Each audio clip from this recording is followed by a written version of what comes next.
বাংলাদেশে বিএনপি সরকারের হলোটা কি? দেশে যে ক্রমবর্ধমান জ্বালানি সংকট ঊর্ধ্বমুখী, তাতে কি পুরোপুরি উদাসীন তারেক রহমানের সরকার?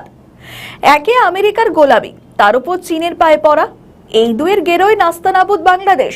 আর এসবের মাঝখান থেকে সুযোগ বুঝে বাংলাদেশকে জ্বালানি আনা ছাড়পত্র দিল না ইরান।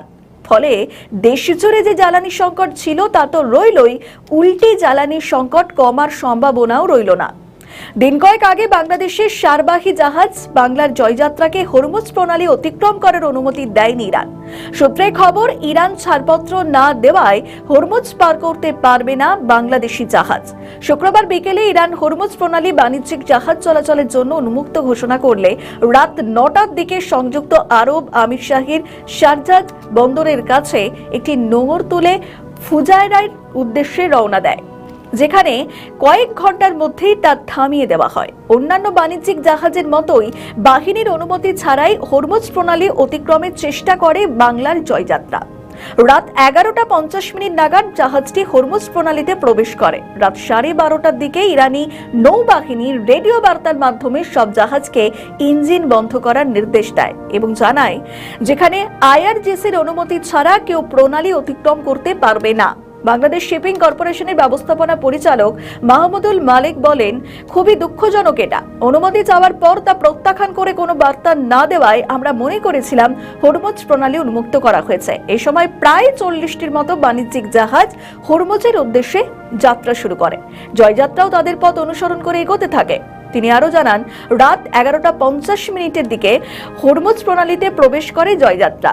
যে গতিতে চলছিল, ভোর 3টে নাগাদ হরমুজ অতিক্রম করে ওমান সাগরে প্রবেশ করা যেত। তবে হঠাৎ 12:30টার দিকে রেডিও বার্তা পাঠিয়ে সব জাহাজের গতিরোধ করার আদেশ দেয় ইরানিয়ান নৌবাহিনী এবং আইআরজিসির অনুমতি ছাড়া হরমুজ পার হওয়া যাবে না বলেও সাবধান করে তারা।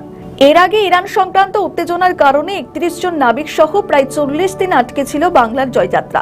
8ই এপ্রিল যুদ্ধবিরতির ঘোষণার পর সৌদি আরবের রাস আল খায়ের বন্দর থেকে যাত্রা শুরু করলেও 10ই এপ্রিল প্রথমবার হরমুজ প্রণালী পার হওয়ার অনুমতি পায়নি জাহাজটি।